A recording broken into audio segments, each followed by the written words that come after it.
An American mother unexpectedly gave birth to a very rare albino baby while traveling abroad. The couple was excited and took the baby as a blessing, never having expected to give birth to a baby with albinism. But as soon as their child was born, the mother began to notice the hospital staff suddenly started acting differently and exchanging strange, concerned glances with one another. Then the mother suddenly spotted a mysterious black and red band on her baby's ankle, quietly attached by one of the hospital staff, who insisted it was a necessary medical precaution. At first, the parents didn't think much of it, but soon they would discover the sinister truth behind the monitoring device, thrusting their family into unimaginable danger. The golden afternoon sunlight filtered through the curtains of Lucia Abioy's modest home in Nairobi. Ava Abioye Sinclair sat at the edge of the bed, massaging her swollen belly. At 38 weeks pregnant, every movement had become a deliberate effort. Her husband, Malcolm Sinclair, entered the room with a glass of water and a warm smile. "How are you feeling?" Malcolm asked, his deep voice tinged with concern. "Like I'm carrying a future soccer star," Ava replied with a tired laugh. "She hasn't stopped kicking all day." Malcolm sat beside her, placing his hand on her belly. They had arrived in Nairobi 3 weeks earlier than their due date to honor Ava's family tradition. Newborns and their mothers must stay in the maternal grandmother's house until the baby was a month old. It was their second week in Kenya, and despite the initial reluctance to leave their carefully prepared nursery in Chicago, Ava was grateful to be close to her mother during this time. "Your mum's making dinner," Malcolm said. "She's made enough food to feed half of Nairobi." Ava smiled, then grimaced suddenly. A sharp pain coursed through her abdomen, more intense than the Braxton Hicks contractions she'd been experiencing. She gripped Malcolm's hand tightly. "What's wrong?" Malcolm's voice rose with alarm. Ava took a deep breath. "I think the baby's coming." Malcolm's eyes widened. "But we're still 2 weeks early." Another contraction hit and Ava doubled over. "Tell that to your daughter," she managed through gritted teeth. The next moments passed in a blur. Malcolm shouted for Lucia, who rushed in with a calm efficiency born from raising 4 children of her own. They had planned to deliver at Nairobi Hospital, a well-established medical center across town, but the contractions were coming too quickly. There was no time. "We need to go to St. Francis Hospital," Lucia decided, grabbing the pre-packed hospital bag. "It's only 10 minutes away." The drive to St. Francis was tense. Ava's contractions intensified, coming every 4 minutes. As they pulled up to the hospital entrance, Malcolm's heart sank. The facility was much smaller than they had expected, with peeling paint and dim lighting in the lobby. A far cry from the state-of-the-art Northwestern Memorial Hospital, where they had planned to deliver back in Chicago. "This doesn't look like the pictures on their website," Malcolm muttered as he helped Ava from the car. "No time to be picky," Ava panted between contractions. The reception area was sparsely staffed, with only 2 nurses manning the desk. They were quickly directed to the maternity ward, where an obstetrician examined Ava and announced she was already 8 centimeters dilated. "Baby's coming fast," the doctor said. "We need to prepare for delivery immediately." Within an hour, Ava was fully dilated and pushing. Malcolm held her hand, whispering encouragements as she labored. Lucia waited anxiously outside the delivery room, praying for her daughter and grandchild. "One more push," the doctor urged. With a final, powerful effort, Ava delivered her daughter into the world. The cry that followed was strong and healthy, but the medical staff's reactions were unexpected. The doctor and nurses exchanged shocked glances, their expressions a mixture of surprise and concern. "Congratulations," the doctor said, her voice betraying her astonishment. "You have a beautiful baby girl." When the nurse placed the newborn on Ava's chest for skin-to-skin contact, Ava gasped. Her daughter's skin was strikingly pale, nearly white, with wisps of very light blonde hair, almost translucent. But what captivated Ava most were her daughter's eyes, a startling crystalline blue that seemed to hold the sky within them. "An albino baby," the doctor explained quietly. "It's quite rare, especially in families without a known history." Malcolm stared in wonder at his daughter. Neither he nor Ava had any known albinism in their families. They were both black, with dark skin and brown eyes. Yet here was their daughter, with skin as pale as moonlight. "She's perfect," Malcolm whispered, touching his daughter's tiny hand with reverent gentleness. Ava nodded, tears streaming down her face. "Absolutely perfect." Malcolm, still in awe, went to the door and called for Lucia. "Come meet your granddaughter." Lucia entered the room with a broad smile that faltered momentarily when she saw the baby. Her expression shifted, becoming unreadable as she approached the bed. Ava noticed her mother's hesitation. "Mum." "What's wrong?" Lucia took a deep breath. "Nothing's wrong, darling. It's just—" She paused, choosing her words carefully. "In our country, children with albinism face many challenges. There are dangerous superstitions." "She'll be living in America, Mum," Ava said firmly, strength returning to her voice despite her exhaustion. "We know the discrimination exists there too, but she'll be safe. We'll protect her." She looked down at her daughter with fierce love. "She's a blessing, no matter what anyone says." Lucia's face softened. "You're right, this is a time for celebration." She reached out to stroke the baby's cheek. "She is part of our family, and we will cherish her forever, no matter what people here might say." "Have you chosen a name?" Lucia asked. Malcolm and Ava exchanged a smile. "Amari," they said in unison. "Amari Abioya Sinclair." Lucia considered the name thoughtfully. "It's beautiful, but an African descendant should have a longer name." She looked at them hopefully. "May I suggest a middle name?" After a moment's consideration, Malcolm and Ava nodded their agreement. "Masego," Lucia declared. "It means blessing in Setswana. Amari Masego Abioya Sinclair." "It's perfect," Ava whispered, cradling her daughter. The doctor approached them. "We need to take the baby now for her medical check, cleaning, and first polio vaccine." Ava frowned, reluctant to let go of Amari so soon. In the United States, she would have been allowed longer skin-to-skin contact. "Could we possibly wait a little longer?"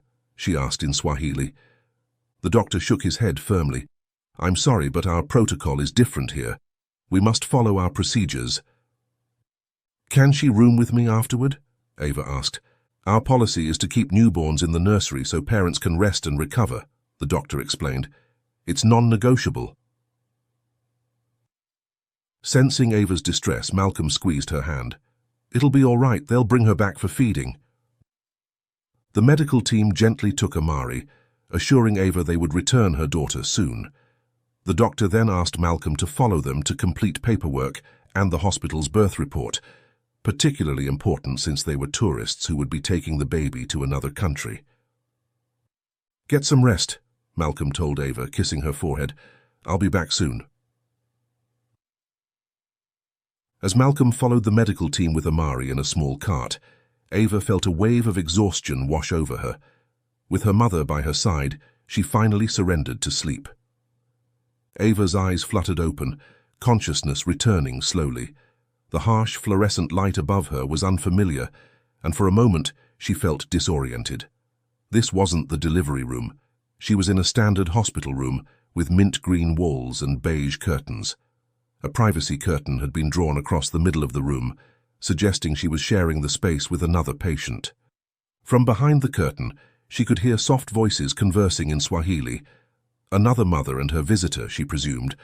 The events of the previous hours came rushing back. She had given birth to her daughter, an albino baby with striking blue eyes, Amari Masego. Her hand instinctively moved to her now deflated abdomen. As Ava tried to sit up, a nurse entered the room. The woman, petite with a kind smile, approached her bed. "Good afternoon, Mrs. Sinclair. I'm Nurse Ilara Mendez," she introduced herself in accented English. "How are you feeling?" "A bit sore, but okay," Ava replied. "How long have I been asleep?" "About 4 hours," Nurse Mendez explained as she checked Ava's vital signs. "Your blood pressure is excellent, and everything looks good. You had a normal delivery without complications, so you should be able to go home within 24 hours. Ava nodded, then asked the question foremost on her mind.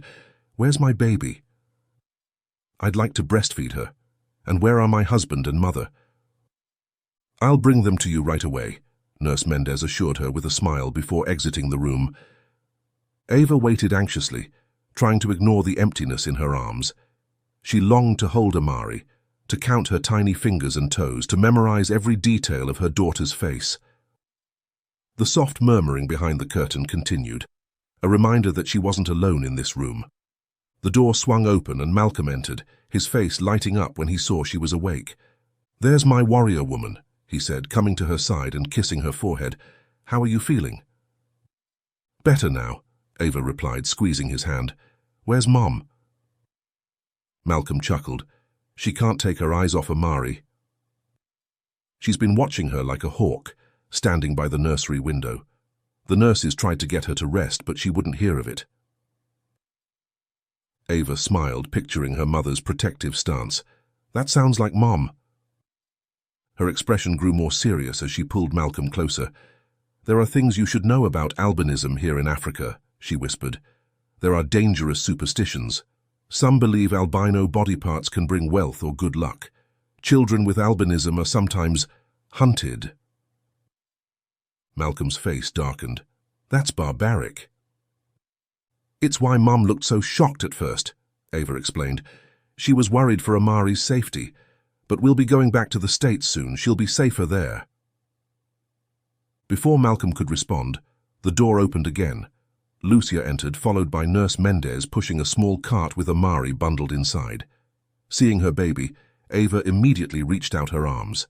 Nurse Mendez carefully handed the swaddled infant to Ava, who cradled her daughter close and began to breastfeed. The connection was immediate and powerful, a rush of love so intense it brought tears to her eyes. "She's perfect," Ava whispered, tracing a finger over Amari's delicate features.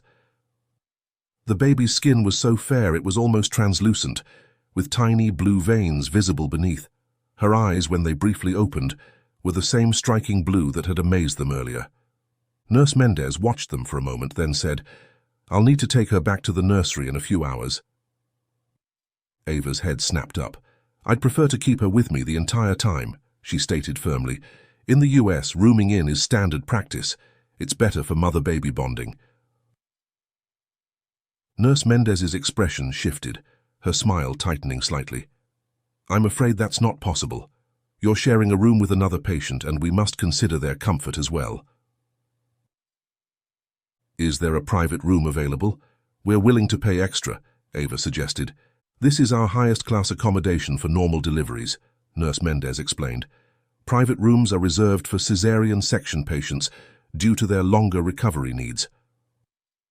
From behind the curtain, a voice spoke in Swahili. Nurse Mendez hesitated, then pulled back the divider, revealing a woman in her mid-30s sitting up in the adjacent bed. She wore a colorful head wrap and had a gentle face marked with tribal scarification. "I am Mira," the woman introduced herself in accented English. "I couldn't help overhearing. I don't mind if your baby stays." Ava smiled gratefully. "Thank you, Mira. That's very kind of you." Nurse Mendez considered this development. "I'll need to discuss this with my supervisor and the doctor. Please excuse me." She exited the room, leaving the families together. Mira looked curiously at Amari. "Your baby is very special," she commented. "In my village, such children are rare." Ava tightened her hold on Amari slightly, remembering the superstitions she'd mentioned to Malcolm. But Mira's smile seemed genuine and warm. "Do you have a child too?" Ava asked politely. Mira nodded. "A boy, my third. He is with his father now." She tilted her head, studying Amari with interest. "Are you visiting Kenya?" "Yes," Malcolm answered. "We're here visiting Ava's mother. We live in Chicago in the United States." "Ah, America," Mira nodded appreciatively. "A good place to raise your special child." The statement hung in the air, loaded with unspoken meaning. Lucia caught Ava's eye, her expression confirming what they all understood. Amari would face fewer dangers in America than she would here. The conversation was interrupted when Nurse Mendez returned. "I've spoken with the doctor," she announced. "Given the circumstances, You may keep the baby with you while you're sharing the room with Mrs. Mira, since she has no objections. Ava's shoulders relaxed in relief. Thank you. Malcolm squeezed her hand and they shared a look of gratitude. For now at least they could keep their daughter close. Ava smiled warmly at Mira, grateful for her understanding. Thank you so much. Having her with me means everything. Mira waved away her thanks. It is no trouble. All mothers should be with their babies. She leaned forward slightly, her eyes fixed on Amari. May I see her more clearly? She is truly beautiful. Hesitantly, Ava adjusted her position, allowing Mira a better view of Amari's face. The woman's eyes widened with wonder. Those eyes, Mira breathed, blue as the deepest sky. She must carry one of the divine spirits within her. Despite her earlier concerns about local superstitions, Ava found herself touched by Mira's words. Thank you, she said simply. The door opened again as Nurse Mendez returned, holding what appeared to be a small electronic device with a band attached to it. While you can keep the baby with you, we need to ensure her safety and monitor her health, she explained. Albino babies often require special monitoring for the first few days after birth. They're prone to certain complications. She approached the bed and gently lifted Amari's tiny leg, attaching the band securely around her ankle. It was a snug black and red band, with small lights that blinked intermittently. What exactly is that? Malcolm asked, skepticism evident in his voice. It's a vital signs monitor, Nurse Mendez explained smoothly. It tracks heart rate, oxygen levels, and body temperature. With albinism, there can be unexpected health complications, and this allows us to monitor her remotely without disturbing your bonding time. Malcolm and Ava exchanged uncertain glances. Neither had heard of such a practice in the United States, but they had limited knowledge about albinism and its potential complications. Is this standard procedure for all albino babies? Ava asked. Yes, at our hospital, Nurse Mendez confirmed, at least for the first 3 days after birth, which are the most critical. Lucia leaned closer to examine the band. Will she need to wear this when we take her home tomorrow? Yes, the nurse replied. It allows us to monitor her vitals remotely from the hospital. If any complications arise related to her albinism, we'll be able to alert you immediately. Malcolm frowned slightly. How often will she need to wear it? All the time for typically 3 days, Nurse Mendez answered. By then we can be reasonably confident that no immediate complications will arise. She glanced at her watch. When are you planning to leave the hospital? Ava checked the clock on the wall. It was already 11 p.m., much later than she'd realized. Tomorrow morning, I suppose. Perfect. The doctor will visit before you leave and provide detailed take-home instructions. Nurse Mendez adjusted the band slightly, ensuring it wasn't too tight on Amari's delicate skin. Try not to worry. This is just a precaution. With that, she excused herself and left the room. Malcolm immediately bent to examine the band on his daughter's ankle. I've never heard of anything like this, he muttered, gently turning Amari's leg to get a better look at the device. Have you? He asked Lucia. Lucia shook her head. No, but I've never known anyone with an albino child, and medical practices here are different from America. It doesn't look uncomfortable, Ava observed, as Amari continued to nurse contentedly. If it helps keep her safe, I suppose it's worth it. From her bed, Mira was watching them with curious eyes. Excuse me, she said hesitantly. I don't mean to eavesdrop, but I couldn't help overhearing. My friend had an albino child 2 years ago, and I don't recall her mentioning such a band. Malcolm turned toward her, his interest piqued. Was her baby born in this hospital? Mira shook her head. No, at Kenyatta National Hospital. Perhaps they have different practices there. Perhaps, Malcolm agreed, though his expression remained doubtful. Mira looked at the band again. It seems uncomfortable for such a tiny leg. I hope your little one passes those crucial first days without any problems. An uncomfortable silence fell over the room, broken only by Amari's soft suckling sounds as she continued to nurse. Ava, seeking to change the subject, asked Mira, "Do you live nearby?" Mira's face brightened. "Yes, in Kitisuru, not far from here." Lucia looked up. "Really, that's my neighborhood as well." "What a coincidence," Mira exclaimed. "Perhaps we can help each other. New mothers should support one another, especially when they live close by." Ava smiled, appreciating the woman's friendliness, despite her lingering uncertainty about the monitoring band. "That would be nice," she said, though she knew they would be returning to Chicago in a few weeks. As the conversation continued, Ava found herself repeatedly glancing at the band on Amari's ankle. The red light blinked steadily, a constant reminder of her daughter's unique condition. She couldn't shake the feeling that there was something unusual about the device, but she had no basis for her suspicion beyond maternal instinct. Malcolm seemed to share her concern.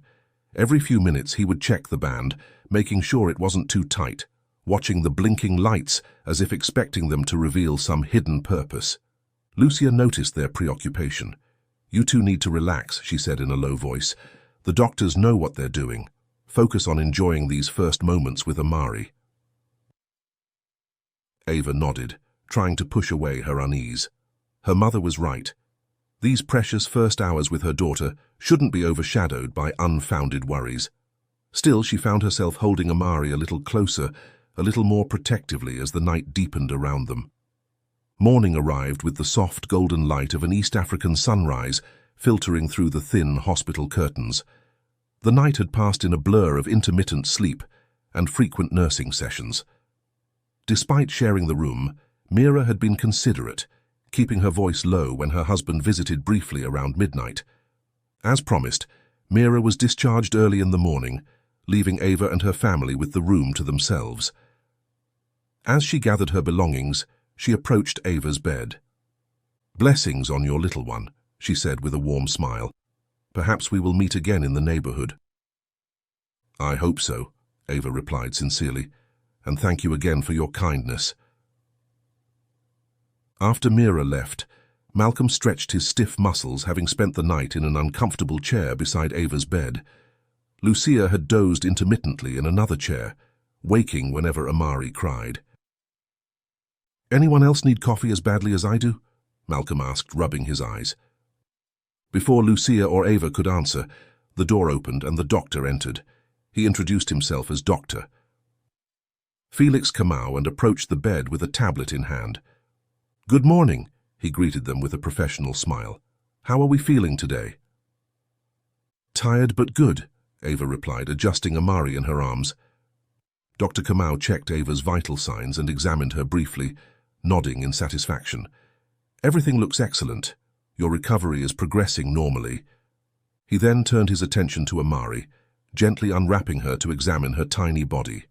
The monitoring band remained on her ankle, its red light still blinking steadily. "Your daughter appears to be in perfect health," he announced after the examination. "Her albinism presents no immediate health concerns, though you'll need to be vigilant about sun protection as she grows." "When can we remove this monitoring band?" Malcolm asked, pointing to the device. Dr. Kamau's expression became serious. "The band must remain in place for at least 3 days. It's crucial for monitoring potential complications related to albinism that might not be immediately apparent." He looked directly at Malcolm, his tone firm. "It's completely waterproof, so you don't need to remove it for bathing. Under no circumstances should you take it off before the 3-day period ends." Malcolm frowned. "I'm a bit concerned about the technology. What if it malfunctions?" "I assure you, Mr. Sinclair, this technology has been tested extensively. We've used these monitors with many patients without incident. Your daughter's health and safety are our priority." The doctor's confidence seemed to somewhat ease Malcolm's concerns, though Ava noticed he still looked skeptical. Dr. Kamau handed them a packet of papers. "These are your take-home instructions. They include information on caring for your baby, signs of potential complications to watch for, and instructions for the monitoring band." He proceeded to explain various aspects of newborn care, much of which Ava and Malcolm had already learned in their prenatal classes back in Chicago. When he finished, He offered an unexpected suggestion. St. Francis Hospital offers a postpartum nurse service, he explained. One of our experienced nurses can come to your home for a week to help you adjust and provide guidance on caring for your newborn. Many patients find this service particularly valuable. Lucia immediately shook her head. That won't be necessary, doctor. I've raised 4 children of my own and I'll be helping my daughter. Dr. Kamau nodded in acceptance. Of course, but should you change your mind, simply call the hospital. We can arrange for a nurse within hours. With one final check of Amari's monitoring band, Dr. Kamau declared them ready for discharge. You're free to leave whenever you're ready. The front desk has your paperwork prepared. After the doctor left, Malcolm began gathering their belongings, while Lucia helped Ava change into comfortable clothes for the journey home. Amari remained peacefully asleep, unaware of the bustling activity around her. I'll bring the car to the entrance, Malcolm said, taking their bags. You two wait with Amari in the lobby. When they were ready, a nurse helped wheel Ava and Amari to the hospital entrance, where Malcolm was waiting with the car. The sunlight outside seemed overly bright after the dimness of the hospital, and Ava instinctively shielded Amari's eyes with her hand. Our little snow princess will need to stay out of the sun, Lucia remarked, as they carefully placed Amari in the car seat Malcolm had brought from their rental car. Ava settled into the back seat next to her daughter. As they drove away from St. Francis Hospital, Ava couldn't help but feel both relief and apprehension. They were finally taking their daughter home. But the strange monitoring band served as a constant reminder of Amari's unique vulnerabilities in this world. Lucia's home was a modest but comfortable 2-story house in a gated community in Kitisuru, one of Nairobi's more affluent neighborhoods. As they pulled into the driveway, Ava felt a surge of relief. After the sterile, impersonal environment of the hospital, her childhood home offered familiar comfort and safety. Malcolm carried the car seat with the sleeping Amari, while Lucia helped Ava up the front steps. Despite having had a normal delivery, Ava still felt tender and moved gingerly. I've prepared the nursery upstairs, Lucia announced, leading them inside. It's the small room next to yours, the one that used to be your father's study. Ava smiled at the memory of her late father, who had passed away 5 years earlier. He would have been so proud to be a grandfather. They made their way upstairs to the nursery, where Lucia had transformed the former study into a cozy space for Amari. The walls were painted a soft yellow, and handmade curtains with an elephant print framed the window. A beautiful wooden crib, which Lucia explained had been crafted by a local artisan, stood in the center of the room. Mom, it's beautiful, Ava whispered, tears welling in her eyes. When did you have time to do all this? I've been preparing for months, Lucia admitted with a smile. I wanted everything to be perfect for my first grandchild. Malcolm carefully transferred a still sleeping Amari from the car seat to the crib. The baby stirred slightly but didn't wake. The monitoring band on her ankle continued to blink its red light steadily, a constant reminder of her unique condition. Ava joined him at the crib, threading her fingers through his. We need to learn more about albinism, she said quietly, about the special care she'll need.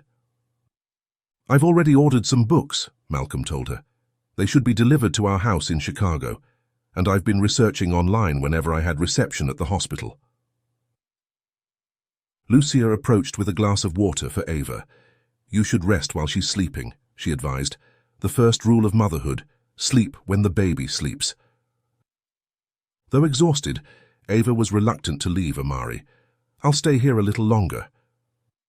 Then at least sit, Lucia insisted, guiding her to the rocking chair by the window. I'll go prepare some lunch. As Lucia left the room, Malcolm pulled up a stool beside Ava. Coming to Nairobi was the right decision, he said, taking her hand. In Chicago, I would have had to return to work after just 12 days of paternity leave. Here we have 3 full weeks together as a family. And we have Mom, Ava added with a smile. I can't imagine doing this without her help.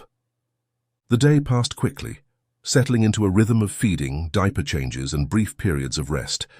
Lucia proved invaluable, preparing meals, offering advice, and giving Ava and Malcolm short breaks when needed.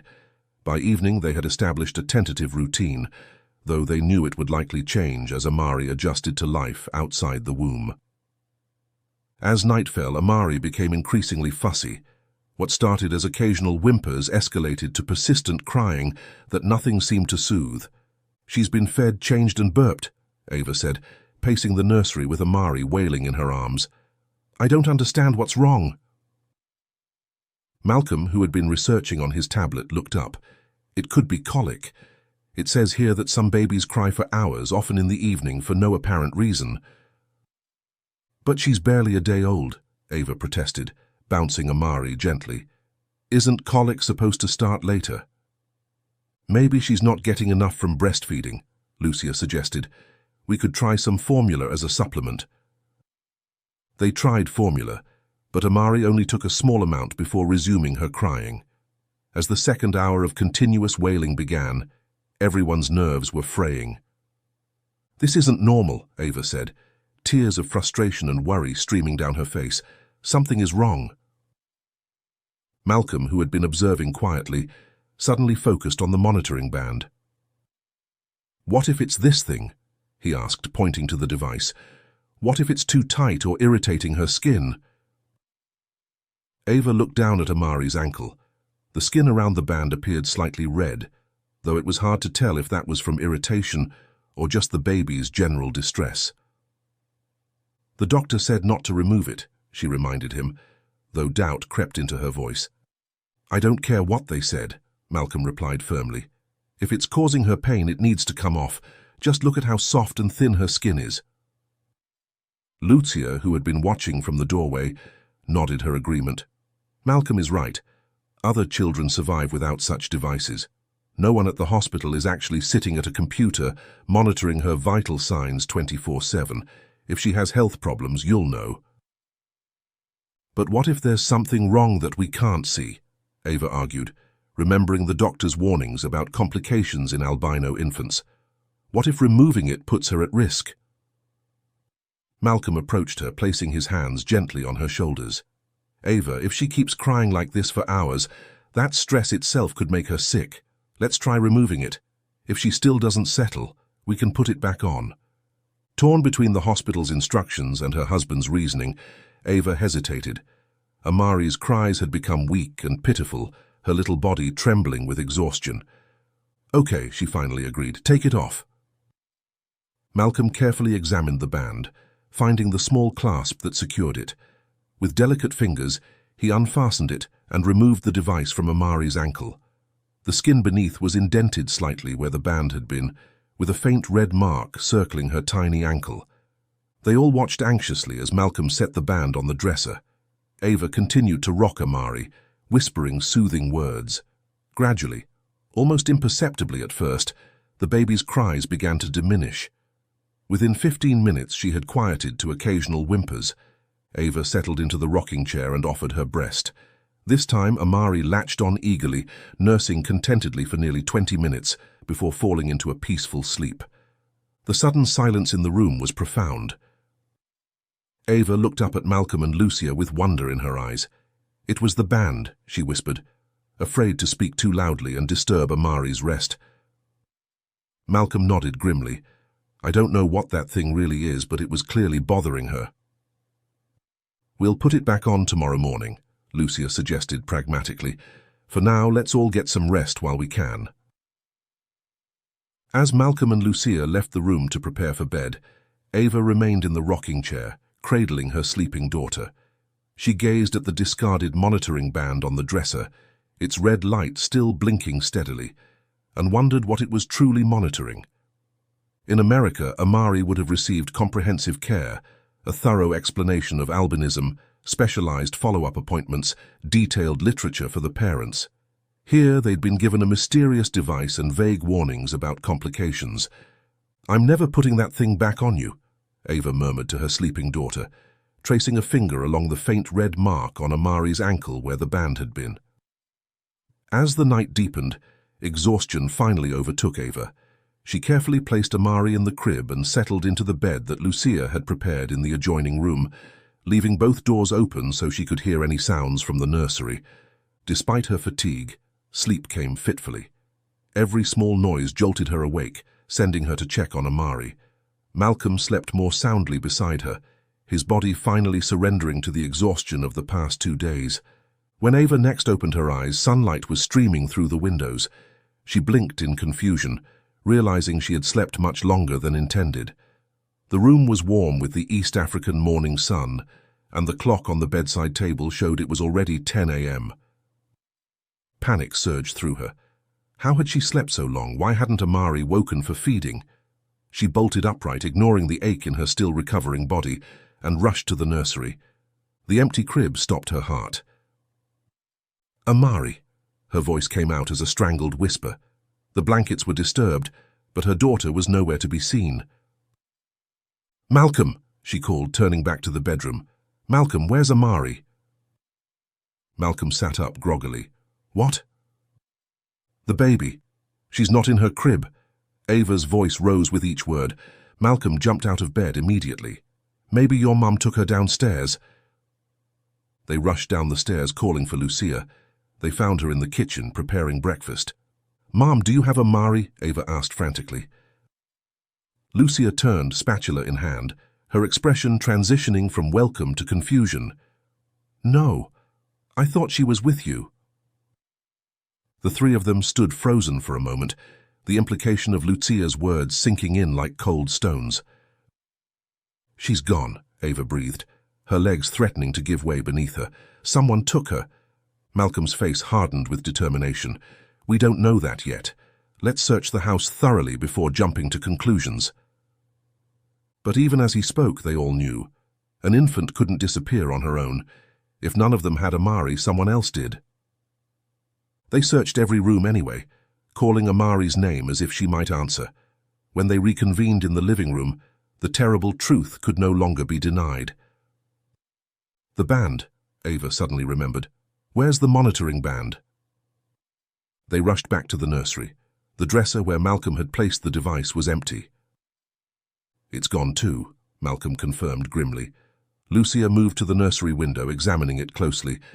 This lock has been tampered with, she announced, pointing to subtle scratches around the window frame.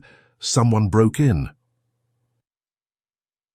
Ava collapsed onto the rocking chair, a scream of anguish tearing from her throat. They stole our baby. They took Amari. Malcolm knelt before her, taking her hands in his. We're going to find her, Ava, I promise you. His voice was steady, but his eyes betrayed his fear. The hospital, Ava suddenly said, her mind racing through possibilities. Call the hospital. That band, they must be tracking her. Malcolm immediately pulled out his phone and dialed St. Francis Hospital. After being transferred multiple times, he finally reached someone who could discuss their case. He explained the situation in rapid English, with Lucia occasionally interjecting in Swahili to clarify points the staff member didn't understand. After several tense minutes, Malcolm lowered the phone, his expression grim. They're saying we should contact the police. They claim they have no way of locating it because it went offline 8 hours ago. Lucia, who had been processing the situation with remarkable calm, took charge. Malcolm, call the police immediately. Ava, try to remember anything unusual from the hospital, any person who showed particular interest in Amari, any staff who acted strangely. Malcolm dialed the emergency number, while Ava closed her eyes, forcing herself to think through her panic. Nurse Mendez, she said after a moment. She was very insistent about the band, and Dr. Kamau too. They both emphasized how important it was. And Mira, the other patient, Lucia added thoughtfully. She said she lived in this neighborhood. She knew where we lived. Ava's eyes widened. You think she was involved? I don't know, Lucia admitted, but it's a strange coincidence. Malcolm finished his call with the police. They're sending officers right away. They said to touch nothing else in the nursery. It's a crime scene now. The word crime scene hit Ava like a physical blow. Her daughter's beautiful nursery, lovingly prepared by her mother, was now a place of violation and loss. I can't just sit here waiting, Ava said, standing abruptly. My baby is out there somewhere, scared and hungry. Her breasts were painfully engorged, a cruel reminder that Amari should be feeding right now. Malcolm gently guided her back to the chair. The police will be here any minute. We have to let them do their job. What if they're not quick enough? Ava demanded, tears streaming down her face. What if whoever took her is already leaving the country? What if... She couldn't finish the sentence, the worst possibilities too horrible to voice. Malcolm pulled her into his arms, his own tears falling into her hair. We will find her, he repeated, though his voice wavered now. We have to believe that. Lucia stood at the window, watching for the police, her face set in determined lines. In this country, she said quietly, an albino child is valuable in terrible ways. As they waited for the authorities, the full weight of their situation pressed down on them. Their newborn daughter, uniquely vulnerable due to her albinism, had been stolen from her crib. The supposedly protective monitoring device was missing too, and somewhere in Nairobi, Amari was in the hands of strangers with unknown intentions. The sound of police sirens in the distance brought both relief and renewed fear. Help was coming, but would it be enough? Would they find Amari before it was too late? The police arrived at Lucia's home 20 minutes after Malcolm's call, a delay that felt like an eternity to the frantic parents. 2 officers entered the house, apologizing for their tardiness. We are understaffed today, explained the senior officer, who introduced himself as Sergeant Kimani. There's a major case across town, but we understand the urgency of your situation. Malcolm quickly detailed the events: Amari's birth, the mysterious monitoring band, and their discovery that morning of the empty crib. As he spoke, the second officer took notes while examining the nursery window where the break-in had occurred. Lucia stepped forward when Malcolm finished. The baby is an albino with blue eyes, she emphasized. In our country, this makes her particularly vulnerable. The officers exchanged knowing glances. Sergeant Kimani's expression grew more serious. We understand the implications, ma'am. Did you have security cameras installed on the property? No, Lucia admitted regretfully. Who knew about the baby? Sergeant Kimani asked. Besides family and hospital staff? They considered this question carefully. The medical team at St. Francis Hospital, Malcolm began counting off. And there was another patient who shared Ava's room, a woman named Mira. She mentioned living in this neighborhood. Did she provide her full name or exact address?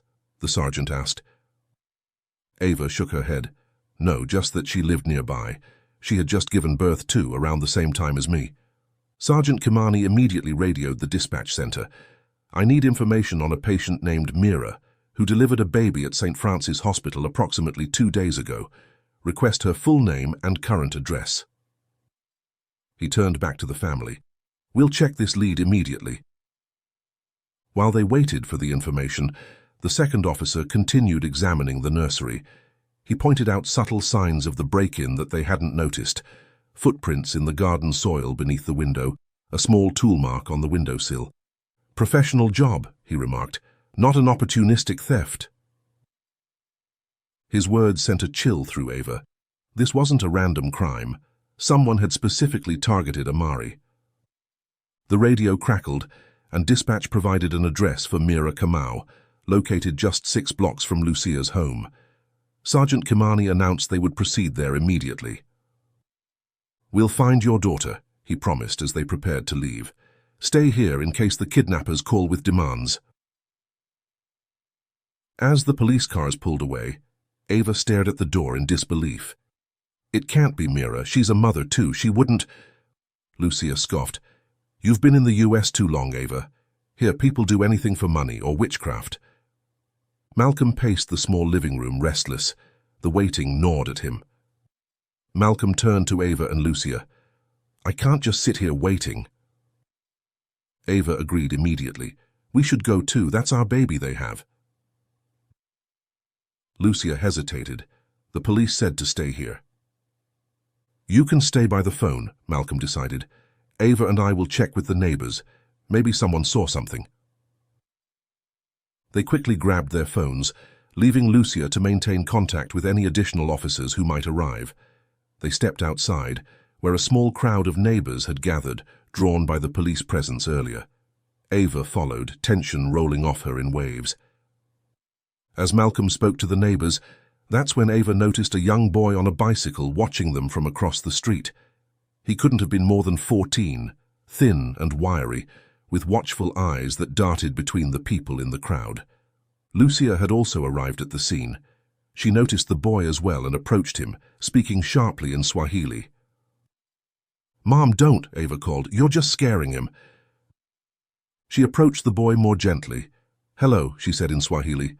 "My baby is missing. She was taken from her crib last night. Did you see anything? Anyone carrying a baby wrapped in a pink blanket?" The boy hesitated, then replied quietly in broken English mixed with Swahili. "Friend took baby."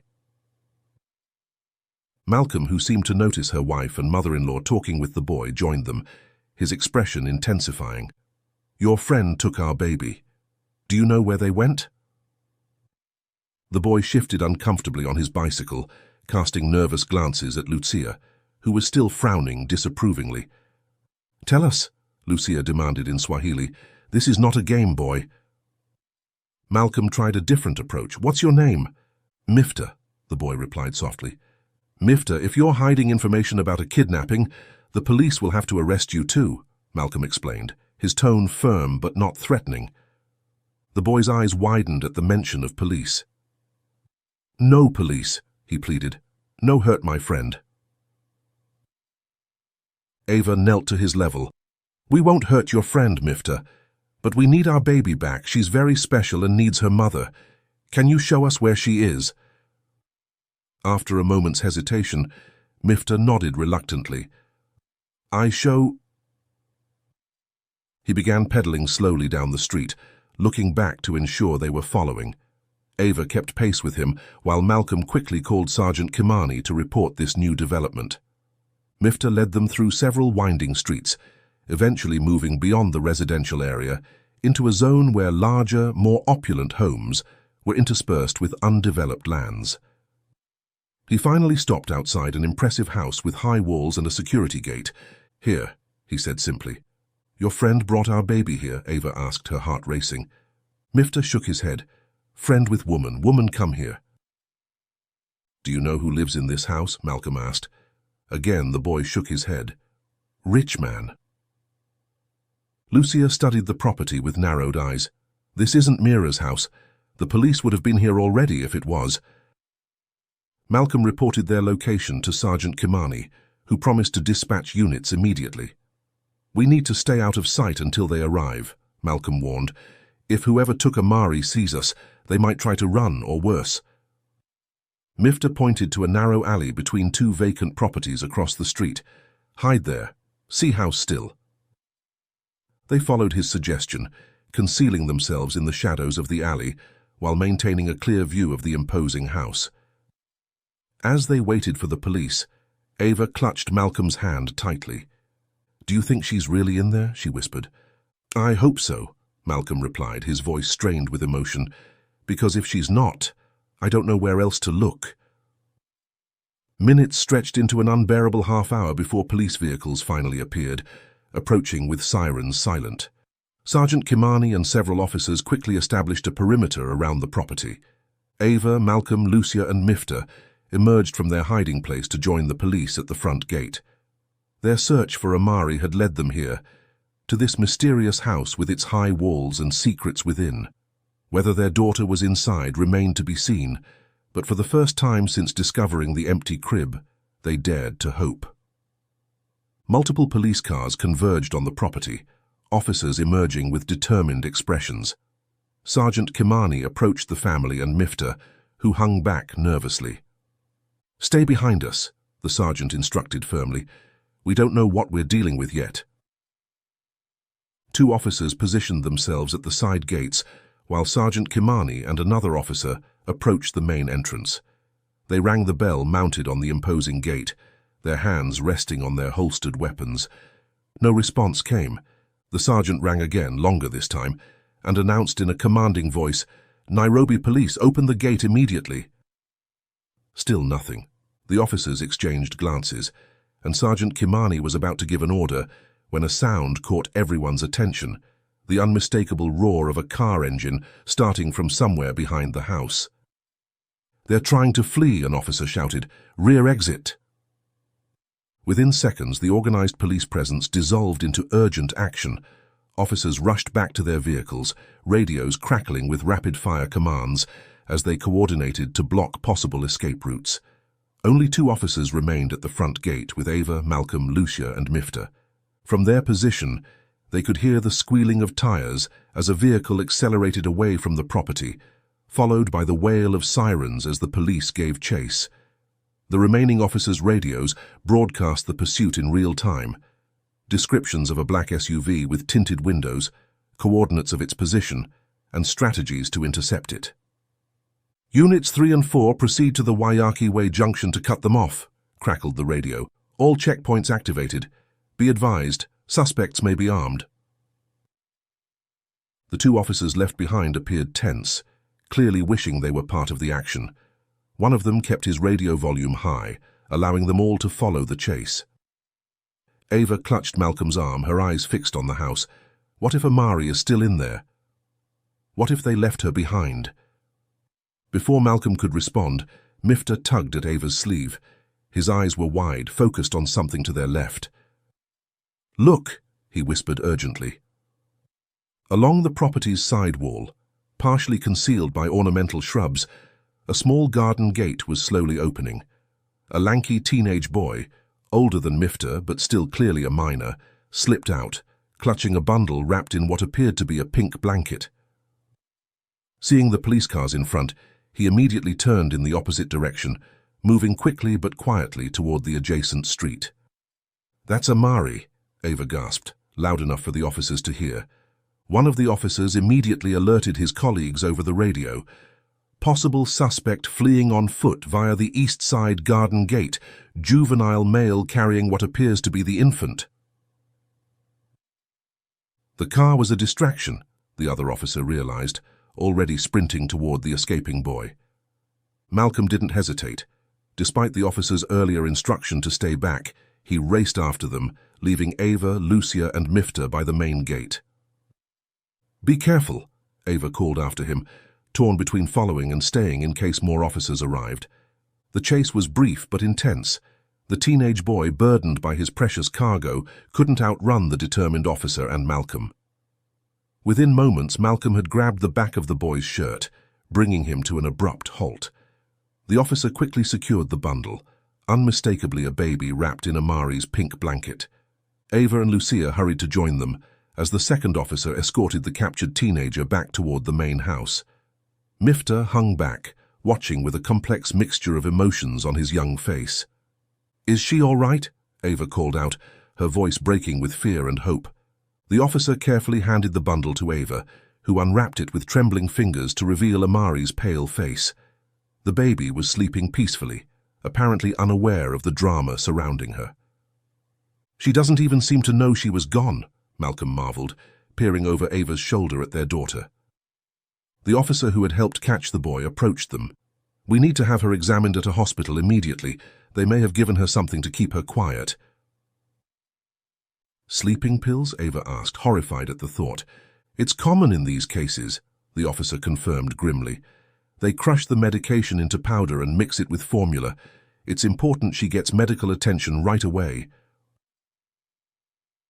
Ava clutched Amari tighter, anger mixing with her relief. "I'm not letting her out of my sight again," she declared. "If she needs medical attention, I'll be with her the entire time." As they discussed next steps, the captured teenager was being questioned by the other officer nearby. He appeared frightened now that he'd been caught, glancing repeatedly in their direction. When his gaze met Mifta's, his expression hardened. "Traitor!" he spat in Swahili. Mifta flinched but stood his ground. The officer questioning the teenager asked for his name. "Abram," he replied reluctantly. "I am 17. "Who are you working for, Abram?" the officer demanded. "Who told you to take the baby?" Abram hesitated, looking again at Mifta before answering. "A nurse from the hospital. She paid me to do it." Which nurse? What's her name? I don't know her name, Abram insisted. She told me where to find the baby and how to get in the house, said I would be paid when I delivered the baby here. He glared at Mifta again. You coward! We could have eaten for 3 months with that money. Mifta looked at his feet, shame evident in his posture. Ava, noticing this, placed a gentle hand on the young boy's shoulder. Thank you for helping us find her, she said sincerely. You did the right thing. Mifta lifted his chin slightly at her words. The officer continued questioning Abram. What was going to happen to the baby? Why did they want her? The rich man who owns this house, Abram explained, gesturing toward the property. The nurse said he would sell the baby. Black market. He shrugged. I just needed the money. Ava gasped at his casual admission, holding Amari even closer. The thought of her daughter being sold was unbearable. Meanwhile, the police radio crackled with updates. The vehicle they had been chasing had been stopped at a checkpoint. 4 individuals had been apprehended. A woman identified as Nurse Ilara Mendez, a man identified as Dr. Felix Kamau, a bodyguard named Kiam Lokau, and a well-dressed man claiming to be Oberto Erudi, the owner of the house they were now standing outside. We've got them, the officer announced to Ava and Malcolm. The whole operation. Relief washed over them all. Not only had they recovered Amari, but those responsible for taking her were in custody. The officers escorted Abram to their patrol car, explaining that he would be taken to the station for formal questioning and processing. Mifta watched silently as his friend was placed in the back of the police vehicle. What about the boy? Lucia asked, nodding toward Mifta. What will happen to him? He'll need to come to the station too, the officer explained, to give his statement. After that, if he doesn't have a guardian, social services will be contacted. The mention of social services made Mifta visibly nervous, but he didn't try to run. The officers then suggested that everyone proceed to the police station.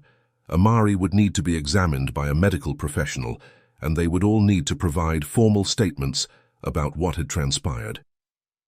As they walked back to the cars, Ava couldn't take her eyes off Amari, still miraculously sleeping in her arms. The pink blanket that had been her only connection to home during her brief abduction was now wrapped securely around her once more. They had found her. Against overwhelming odds, they had recovered their daughter before any lasting harm could come to her. But the ordeal had revealed a dark underbelly to Nairobi that Ava had tried to forget existed, a world where a child like Amari, born different, could be valued not for her unique beauty, but for the price she might fetch on the black market. At the police station, Ava refused to relinquish Amari to anyone, holding her daughter close as they were escorted to a processing area. The station was a bustle of activity, with officers moving purposefully between desks and interrogation rooms. The arrested suspects were being held in a separate section, away from the family's view. Amari had finally awakened during the car ride to the station, making small, gurgling sounds that were music to Ava's ears. Though seemingly unharmed, she appeared unusually drowsy, her tiny eyelids drooping despite having just woken. A female officer approached them with a medical technician in tow. "We need to check your baby for any signs of sedation or harm," she explained gently. "It will only take a few minutes." Ava nodded reluctantly, unwilling to let Amari go but understanding the necessity. "I'm staying with her the entire time," she stated firmly. "Of course," the technician agreed. They were led to a small examination room, where the technician carefully checked Amari's vital signs, reflexes, and pupil response. After a thorough examination, he confirmed what they had feared. "She's been given a mild sedative," he explained. "Nothing immediately dangerous, but we should monitor her for the next few hours as it wears off. I'd recommend keeping her awake as much as possible during this time, stimulating her with gentle touches and sounds." Anger surged through Ava at the thought of someone drugging her newborn. Malcolm's face hardened as he processed this information, his hands clenching into fists at his sides. "Will there be any lasting effects?" he asked, his voice tight with controlled fury. "No, the dose appears to have been calculated for her weight," the technician assured them. "She should be completely fine once it clears her system." Just make sure she stays hydrated. Nursing frequently will help." As if on cue, Amari began to fuss, her tiny face scrunching up in hunger. Ava immediately moved to a more private corner of the room to feed her daughter, relieved that her maternal milk would help flush the drugs from Amari's system. While Ava nursed, Malcolm and Lucia were asked to follow an officer to separate interview rooms to give their statements. Abram had already been taken for questioning, while Mifta waited nervously on a bench, supervised by a junior officer. As Ava finished nursing Amari, Detective Samuel Njeri entered the room. He introduced himself as the lead investigator on the case, explaining that he had been called in specifically because of his experience with similar crimes. "I understand this has been a traumatic experience for your family," he began, his deep voice gentle despite his imposing presence. "I need to ask you some questions to complete our investigation, if you feel up to it." Ava nodded, adjusting Amari against her shoulder to burp her. "I want whoever did this to pay for what they've done." The detective smiled grimly. "We're working on ensuring exactly that. Let's start from the beginning. Tell me about the hospital where you delivered and the monitoring band they placed on your daughter." Ava recounted everything in detail: the unexpected labor, the hospital's reaction to Amari's albinism, the insistence on the monitoring band, and how removing it seemed to relieve Amari's discomfort. The detective listened attentively, occasionally asking clarifying questions. When she finished, Detective Njeri shared what they had learned from the suspects. "Nurse Mendez has been working for Roberto Erudi for at least 2 years. They're part of a network that specializes in kidnapping and selling children with albinism." "Selling them?" Ava repeated, horrified. "For what purpose?" The detective's expression darkened. "There are various markets, none of them legal or ethical. Some are sold to wealthy collectors who value their unique appearance. Others—" He hesitated, considering whether to continue. "Please, I need to know what we're dealing with," Ava insisted. "In some regions, there are superstitions about albino body parts having magical properties. They're sold for use in rituals, supposedly to bring wealth or power." He spoke clinically, but his disgust was evident. A living albino child can fetch up to $100,000 on the black market. Body parts sell for thousands of dollars each. Ava felt physically ill, clutching Amari protectively. "That's monstrous." "It is," the detective agreed, "and it's why your daughter was targeted so quickly. The monitoring band was actually a tracking device. It contained a GPS tracker disguised as a medical device. Our tech team is analyzing it now, but initial examination confirms it was sending location data to a private server." The detective's expression hardened. This operation was sophisticated and well-funded. These weren't opportunistic criminals. They specifically target infants with albinism because of their value on the black market. "So Abram and his friend weren't acting alone," Ava said, piecing it together. "Number. They were just the lowest level of the operation. Street children hired to do the actual kidnapping. The hospital staff identified potential targets, and Erudi financed and organized the sales." The detective's expression softened slightly. "You were fortunate. We've had dozens of cases where children disappeared and were never recovered." Ava looked down at Amari, now sleeping peacefully against her chest. "It was Mifta who saved her. If he hadn't led us to that house—" The detective nodded. "Sometimes our conscience speaks louder than our circumstances." Ava suddenly felt overwhelming gratitude toward the young boy who had chosen to help them despite the personal cost. What will happen to Mifta? And to Abram? Abram will be processed as an accomplice to kidnapping. Given his age, he'll likely be sent to a juvenile detention center. The detective sighed. As for Mifta, if he has no guardian, he'll be placed in the system, a government home for children. Ava thought about the brief conversation they'd had with Mifta during the search, how he had mentioned that he and Abram lived in a trailer, working odd jobs to survive. Both boys were victims in their own way, of poverty, of circumstance, of a system that had failed them. "I want to speak with my embassy," Ava decided. "I don't feel safe here anymore. If someone could break into my mother's home and take my baby so easily, I need to return to the United States as soon as possible." Detective and Jerry nodded understandingly. We can arrange that. Our officers will contact the U.S. Embassy immediately. They'll send a representative to assist you. Is there any chance I could speak with Mifta before we leave? I'd like to thank him properly.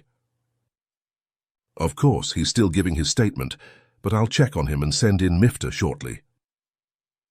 The detective rose to leave. In the meantime, an officer will remain with you for security.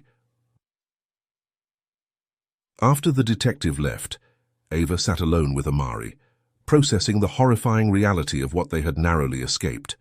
Her daughter, her beautiful, unique daughter, had been viewed not as a precious human being, but as a commodity to be sold to the highest bidder. The thought made her hold Amari tighter, whispering promises of safety and love into her daughter's delicate ear. Never again would she let her guard down. Never again would she trust so easily. The world suddenly seemed darker, more dangerous than she had ever imagined. Now all Ava wanted was to take her family home, back to the safety of Chicago, where Amari could grow up protected from those who would exploit her difference. "We're going home soon, sweet girl," Ava whispered, kissing Amari's forehead, "where you'll always be safe." The door opened, and a police officer escorted Mifta into the room. The boy looked even smaller in the stark setting of the police station, his thin shoulders hunched defensively, his eyes wary but curious. "Mrs. Sinclair," the officer said, "would you like me to stay?" Ava shook her head. "No, thank you, we'll be fine." As the door closed behind the officer, Ava gestured for Mifta to sit in the chair across from her. Mifta sat cautiously on the edge of the plastic chair, his hands fidgeting in his lap. Despite his obvious discomfort, his eyes kept darting to Amari, relief evident in his expression when he saw the baby awake and well. "Mifta," Ava began softly, "I wanted to thank you properly. Without you, we might never have found Amari." The boy shrugged, seeming uncomfortable with the praise. "Is okay," he mumbled in broken English. "No, it's not just okay, it's extraordinary. You risked your friendship with Abram to do the right thing." Ava shifted Amari slightly, allowing Mifta to see her better. "You saved her life." Mifta's eyes welled with unexpected tears. "Abram is like brother to me," he said, his voice cracking. "Now he go to jail and I go to system." "The system?" Ava prompted gently. "Orphanage," Mifta clarified, wiping his eyes roughly with the back of his hand. "I was there before, is not good place, like cage, not home." He looked up at Ava, his expression haunted. "Abram and me, we escape. Live in old trailer near market. Work for food, run errands for people." Ava's heart ached for the boy. He couldn't be older than 14, yet he'd already experienced hardships most adults couldn't imagine. "I'm so sorry, Mifta, that sounds very difficult." "Was better than orphanage," he stated simply. "Now I go back there." He looked down at his worn shoes, resignation heavy in his slumped shoulders. The door opened and Lucia entered, having completed her own interview with the police. Her expression softened when she saw Mifta. "Mom," Ava said, a sudden idea taking shape, "I need to talk to you about something important." Lucia approached, placing a hand on Ava's shoulder. "What is it, dear?" Ava glanced meaningfully at Mifta, then back to her mother. "Without this boy, we would never have found Amari. He risked everything to help us." "Yes, and we're very grateful," Lucia acknowledged, nodding respectfully to Mifta. "He has no family, Mum, no guardian. The police say he'll be sent to an orphanage, a place he's already fled from once because conditions were so bad." Understanding dawned in Lucia's eyes. "Ava, what are you suggesting?" "I'm asking you to consider taking him in," Ava said earnestly, "just until we can find a better solution. He can't go back to that place, not after what he did for us." Lucia's expression remained neutral, but Ava could see the conflicting emotions behind her eyes. At 62, Lucia had raised her children and was enjoying her relatively quiet life. Taking in a teenage boy, especially one with a complicated background, would be an enormous responsibility. "He saved Amari, Mum," Ava pressed gently. "We owe him more than just words of thanks." Lucia studied Mifta thoughtfully. The boy met her gaze directly, a quiet dignity in his posture despite his circumstances. "It wouldn't be easy," Lucia finally said, addressing Mifta directly. "If you agree to come under my care, you will have to learn to live by my rules. That won't be simple after living on your own." Mifta nodded solemnly. "But," Lucia continued, her voice softening, "it would keep you away from the orphanage and the streets. I can send you to school, give you an education. That's how much we all owe you." "And I'll help financially," Ava added quickly. "We'll send money regularly to support his living expenses and education. It's the least we can do." Mifta looked between them, disbelief and hope warring on his young face.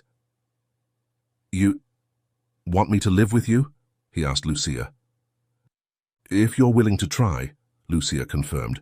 "We'd need to speak with the proper authorities, make arrangements. But yes, I would be your guardian." For a moment, Mifta seemed speechless.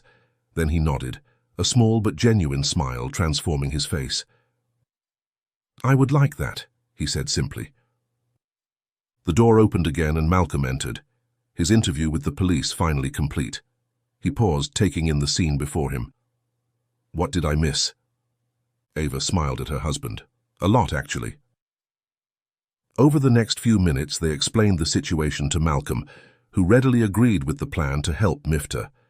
Though initially surprised, he quickly recognized the profound impact the boy had made on their lives and the moral obligation they had to help him in return. "We'll need to speak with child services," Malcolm noted practically, "and probably hire a lawyer to handle the guardianship properly." "I know a good advocate who can help," Lucia said. "He's assisted with similar cases before." As they discussed logistics, Ava observed the interaction between Lucia and Mifta.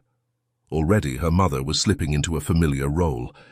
For his part, Mifta responded with increasing animation, his initial wariness gradually giving way to cautious optimism. "We'll make this work," Ava said softly to Malcolm, who had moved to stand beside her chair. "Mom will give him stability, and we'll provide financial support from Chicago." Malcolm nodded, placing a gentle hand on Amari's head. "It's the right thing to do, and someday, when Amari is old enough to understand, we'll tell her about the brave boy who helped bring her home." Detective and Jerry returned to inform them that the embassy representative had arrived and was waiting to meet with them. He also mentioned that child services for Mifta case is waiting to discuss his arrangements. As they prepared to leave the interview room, Ava reflected on the extraordinary events that had brought them to this moment. What had begun as a simple family tradition, returning to her mother's home to give birth, had transformed into a harrowing ordeal that revealed both the darkest and brightest aspects of humanity. They had witnessed greed, exploitation, and cruelty, but they had also experienced courage, selflessness, and unexpected connection. In Mifta, they had found not just a helper, but a reminder that even in the most difficult circumstances, compassion could prevail. Looking down at Amari, her unique beauty untouched by the trauma surrounding her first days of life, Ava felt a renewed determination. Her daughter would grow up knowing her worth wasn't defined by her appearance or by those who might seek to exploit her difference. Rather, her value lay in her humanity, in her capacity for connection, and in the love that surrounded her. In the end, perhaps that was the true gift they had received, not just the safe return of their daughter, but a broader vision of family, one that transcended blood and borders to embrace the fundamental bonds of human compassion.